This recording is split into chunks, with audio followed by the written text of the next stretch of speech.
Friday, April 12th, 2024, and it's day 2 of my adventure. I didn't know it at the time, but at 508 miles, today would be my longest day in the saddle.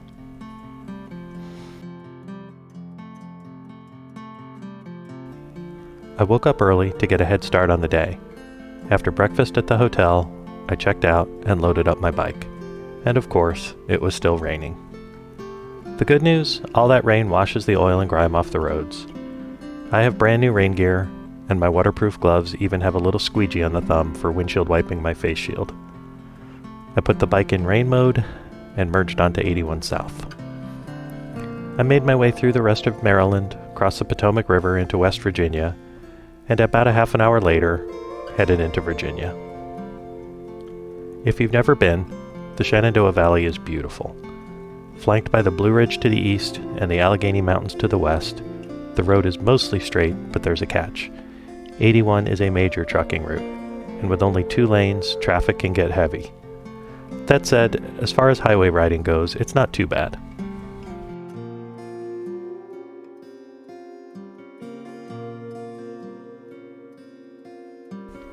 To my left, Skyline Drive winds its way for 105 miles through the Shenandoah National Park. At the park's southern end, Skyline turns into the Blue Ridge Parkway, which stretches another 469 miles through Virginia, parts of North Carolina, and ends near the entrance to the Great Smoky Mountain National Park. I've ridden a lot of scenic roads, and these are 2 of the nicest in the country. There are plenty of overlooks, but they tend to get crowded on weekends. The best time to ride them is on a weekday, especially in the fall when the leaves are in full color, the temperature is crisp, and the sky is clear blue. However, these roads have a strict 35 mile an hour speed limit. With 500 miles to cover today, I had to stick to the highways.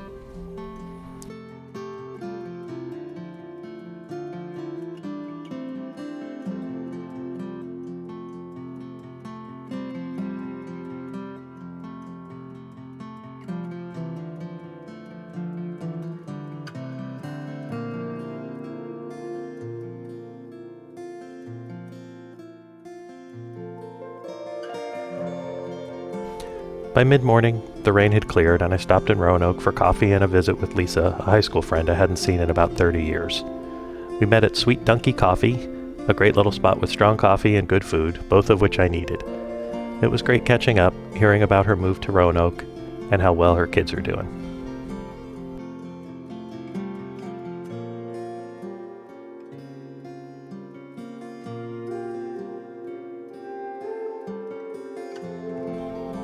Back on the highway, I continued south on 81 before turning onto 77 toward Charlotte, North Carolina.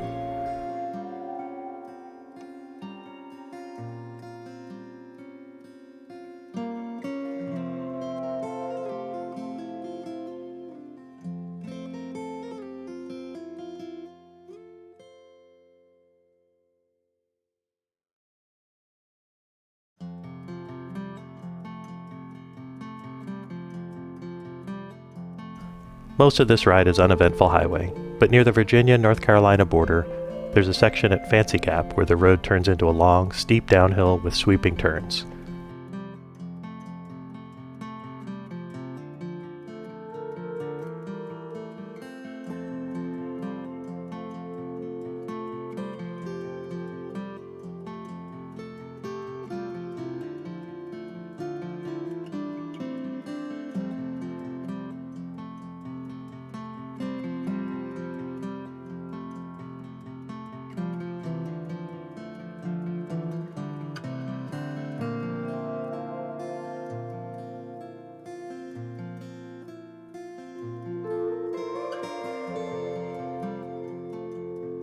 The views are spectacular, rolling green hills as far as the eye can see, but the descent is steep and heavy truck traffic makes it even more demanding.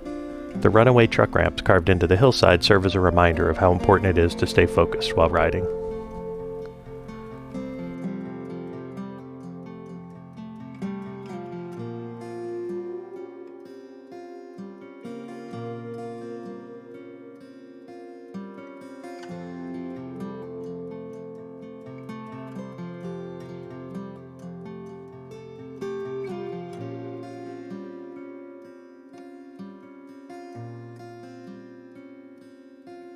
I continued through Statesville and into Charlotte, where I hit the worst traffic of the day.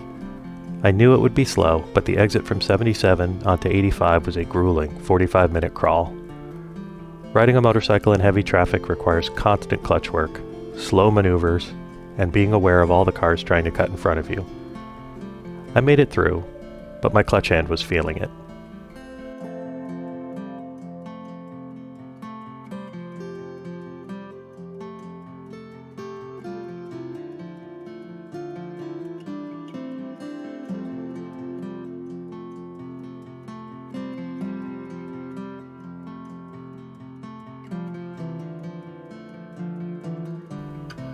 Crossing into South Carolina, I passed the giant Peach Water Tower in Gaffney and through a fair bit of construction. But the final ride into Greenville was uneventful, and by the time I reached my hotel, I was pretty fried. I had covered 508 miles in just under 8.5 hours of riding time.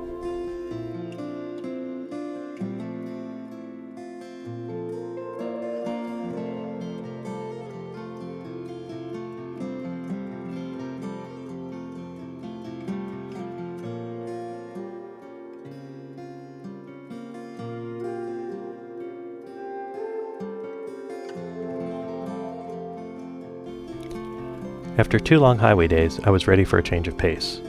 For the next 2 days, I'd be spending time at the BMW Performance Center, getting hands-on training and practicing street riding skills, preparing for the challenges ahead. For tonight, a shower, a good meal, a quiet evening, and rest. Thanks for watching.